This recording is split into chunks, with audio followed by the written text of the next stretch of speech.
गांव में एक अमीर आदमी रहता था।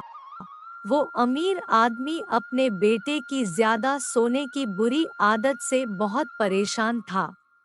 वह जब भी बेटे से आदत छोड़ने को कहते थे, तो एक ही जवाब मिलता था। अभी मैं इतना छोटा हूँ, इतनी भी क्या जल्दी है पापा, धीरे धीरे ये आदत छोड़ दूंगा। पर वह कभी भी आदत छोड़ने का प्रयास नहीं करता था। वो अपने बाप की बात को बिना सुने टाल देता था। उन्हीं दिनों एक महात्मा गांव में पधारे हुए थे। जब आदमी को उनकी काबिलियत के बारे में पता चला तो वह तुरंत उनके पास पहुंचा और अपनी समस्या बताने लगा। महात्मा जी, मेरा एक बेटा है। वो एक बुरी आदत का शिकार है। उसका कुछ करिए।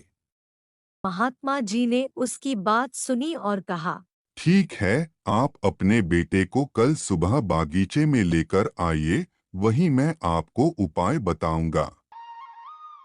अगले दिन वो आदमी ने उसके बेटे को बगीचे में साथ चलने को कहा। हालांकि बेटे को बहुत आलस लग रहा था, पर अपनी पिता की बात को रखने के लिए उसने हाँ कर दिया। आखिर में पिता पुत्र बागीचे में पहुँचे। महात्मा जी ने पिता को वहीं रुकने के लिए कहा और बेटे से बोले। आइए हम दोनों बागीचे में घूम आते हैं। बेटा मन ही मन बहुत गुस्सा कर रहे थे, लेकिन उसने न चाहते हुए भी हाँ कर दिया और वो दोनों धीरे धीरे आगे बढ़ने लगे। चलते चलते ही महात्मा जी अचानक रुके और छोटे से पौधा दिखाए हुए बेटे से कहा, बेटा, क्या तुम इस छोटे से पौधे को उखाड़ सकते हो? जी हाँ, इसमें कौन सी बड़ी बात है। और ऐसा कहते हुए बेटे ने आसानी से पौधे को उखाड़ दिया।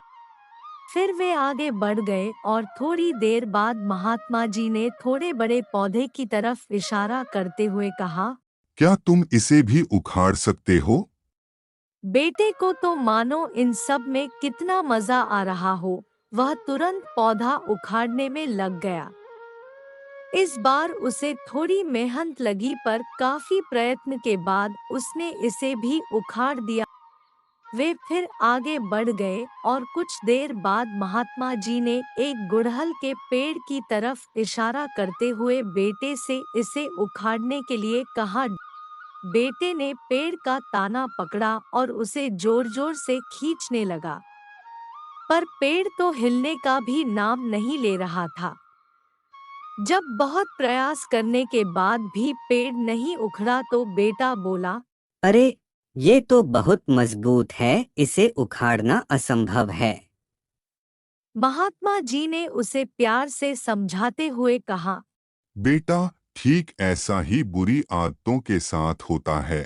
जब वे नई होती हैं तो उन्हें छोड़ना आसान होता है, पर वे जैसे जैसे पुरानी होती जाती हैं, इन्हें छोड़ना मुश्किल होता जाता है। बेटा उनकी बात समझ गया और उसने मन ही मन आज से ही आदत छोड़ने का निश्चय किया। तो इस कहानी से हमें ये सीख मिलता है कि हमें हमारी बुरी आदत को जितनी जल्दी हो सके छोड़ देनी चाहिए, वरना हमारी आदत हम सबको निगल सकता है।